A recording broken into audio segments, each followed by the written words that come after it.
This is 2.4 secant and cosecant graphs. And the first thing that I want to look at is graphing a cosine graph. So remember, cosine starts at the top, goes down and ends right back at the top. So let's graph that first. So the top, the maximum point is at 1. Then at 90, it's going to be in the middle. 180 is going to be down here at the bottom. 270 is going to be in the middle. And then if we had 360, that's where it would end right back at the top. So this is really kind of spread out. So here's your cosine graph. Remember, it keeps going. It's a periodic graph. And this is a sinusoidal. Okay, I'm going to go ahead and say this is 360 for those of you. And we can continue the other direction. So this is 90. This is 180. 270. And then again at 360. And this is the other direction. And this would be 2 cycles. Remember, starting at top and ending at top. Okay, so I want you to get your calculator out, although this is a non-calculator section. And I want you to go to y equals. And for secant, how about we plug in 1 over cosine of x. Set your table to go to increments of 30. And let's fill in this table here. How about you start at negative 270 and we can go ahead and continue all the way down. So this is an error. This is a negative 2. I'm going to skip this because that's a decimal. Negative 1. 150 is a decimal again. Negative 2. Negative 90 is an error. Negative 60 is 2. I'm going to skip that. That's 1. A skip. 2. 90 is an error. Negative 2. Skip. Negative 1. Skip. Negative 2. And then an error. Now from yesterday's notes, you should remember that anytime you have an error equals an asymptote.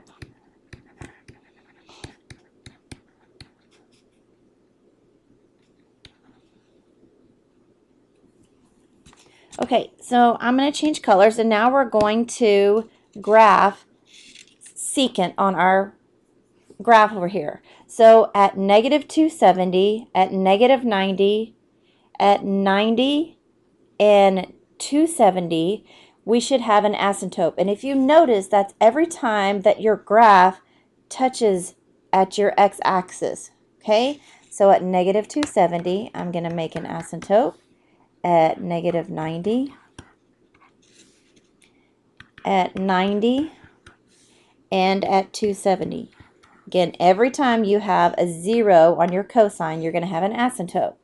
Now, if I were to plot these points, negative 240, and at negative 120, I have a negative 2. So negative 240, I have a negative 2, and negative 120, I have a negative 2.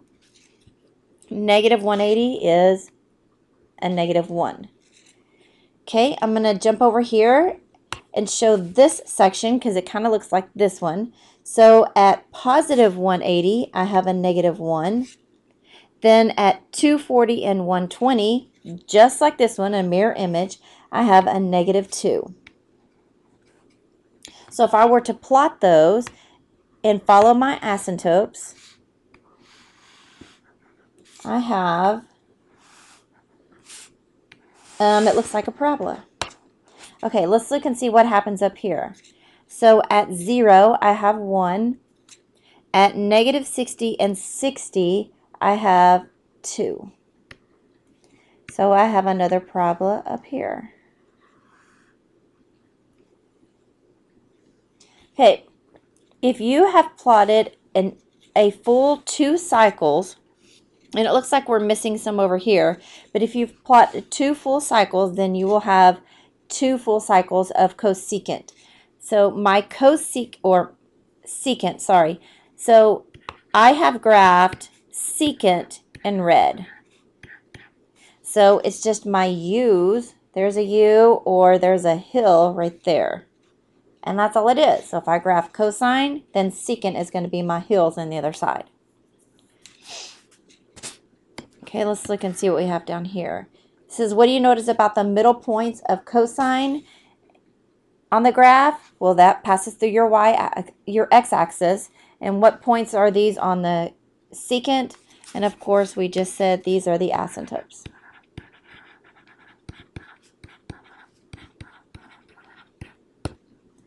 All right, let's see what we've got next. Now it says to graph sine and then cosecant. So I'm going to go back to my blue.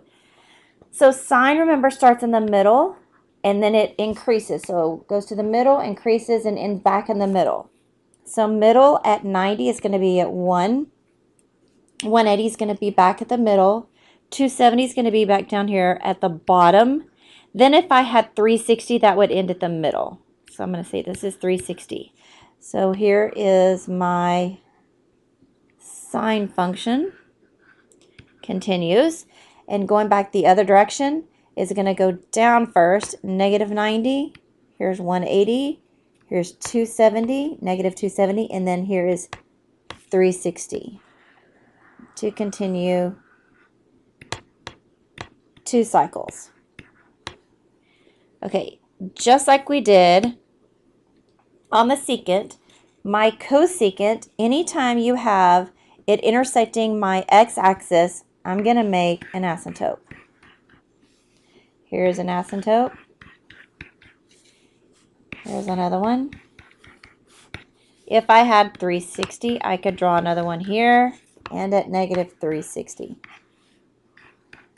If you've noticed, basically all I need to do is take my hills and make a U, and it doesn't even have to be perfect. Here's another one. Flip my hill, make a parabola. Here's another parabola. And here's one more. So I have made 2 full cycles of my sine function. Therefore, I have 2 full cycles of cosecant. So I'm going to say, here is my cosecant in red.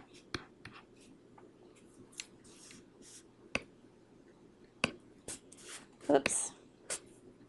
It says, what is the domain in the range of secant and cosecant? So let's write those out. For secant, my domain, it's going to be a little bit different. It's going to be like your tangent and cotangent. Since you're skipping around, it looks like I'm not continuous. So on cosecant and secant, I've got my parabolas that just skip from one to another. So on secant, my domain is going to start at 90, and it can go every 180 degrees. Okay, or if you're in radians, you're going to go pi over 2 plus pi n's. Okay, your range. Now your range is going to be really easy. If you look at that, it skips your cosine graph in the middle. So it's going to be from negative infinity to negative 1. Whoops, that's not going to be a bracket. That's going to be a parenthesis. You're going to union that, starting back up at 1 and go to infinity. All right, let's look at cosecant now. One we just did. So cosecant, my domain is going to start at my y-axis. So I'm going to say it's going to start at 0 and go to 180 degrees. And then my range is going to be just like this here. My range is going to be from negative infinity to negative 1. And then it's going to pick back up at 1 and go to infinity. And we can go to the left. I guess I should say positive and negative, because we can go back to the left as well. And I'm saying that it's not equal to, because I'm skipping my asymptotes. Okay, let's fill in this little graph here, or not this graph, this chart. It says the graphs of secant and cosecant can be easily drawn by using the graph of cosine and sine or any transformation of the parent function as a guide. The asymptotes will always occur where cosine and sine cross the, and I'm going to say sinusoidal axis,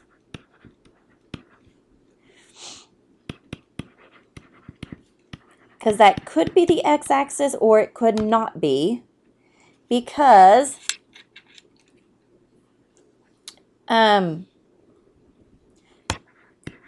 cosine and sine,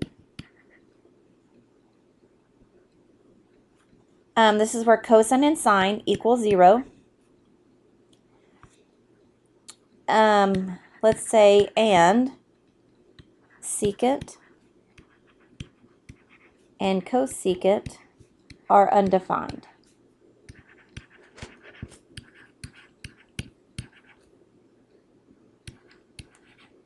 And I just, undefined. That looks weird. Okay, so the last step is to draw your U-shapes, which we've already done. So let's practice one now. Okay, so anytime I see a cosecant or secant graph, the first thing that I do is I change this to be the graph that I want to do, that I want to graph. So I change this to a y equals -5 plus 12, and cosecant is really sine of pi over 6 and x plus 7. So this is the first thing that I'm going to graph. So go ahead and list all the things that we've done before. Find your amplitude, which is 12.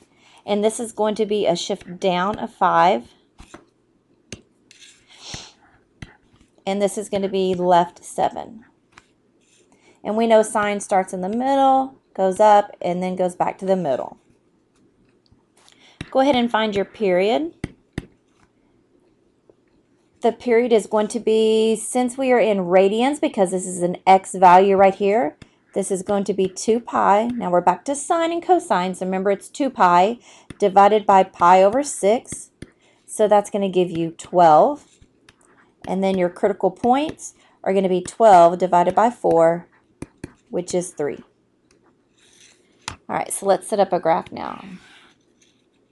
I'm going to give me some room on the left and the right. Remember, you're going to have 8 total points here. I'm going to shift down 5, just picking a random point. Down 5 is going to be -5. Amplitude of 12, so I'm going to go up 7, or up 12, which gives you 7, and down 12, about right here, which gives you -17. Remember, this is your new axis right here, if you would like to draw that in. I'm going to shift to the left 7. And if you've got to think about this, when you go to the left 7, my critical points are 3. So I'm going to have some points over here on the left side. So if I go to the left 7,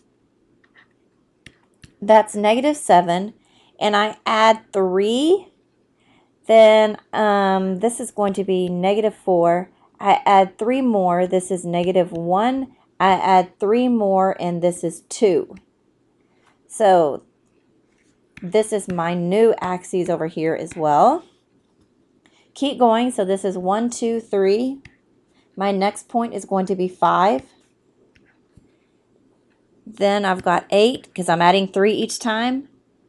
11, 14, and 17. That should be my last point. Now, when I graph my sine, I'm going to make it very light, because really that's not the graph that I'm looking for. I'm realistically looking for cosecant. So this is going to be middle point, high, middle, low, middle, high, middle, low, and then middle. And if you wanted to, I know some people like just to leave it like as is.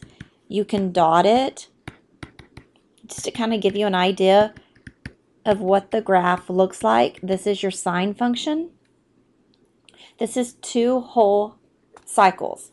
Now, what I really want is I want cosecant. So go back to where it touches your sinusoidal axis and make asymptotes. So I already have an asymptote here. This is at the middle. Here's another asymptote. Everywhere it touches your sinusoidal axis, it's going to be undefined. Now just make your U shape. So here is going to be a U. Here's another one. At this point, this one. Here is the low version, so let's make a hill. And here is another one. And you know I'm not really being very specific about this at all because my sine was 2 full cycles. Now here is my cosecant, which is also 2 full cycles. And that's what I wanted right there. And that's all it's asking for, so that's it.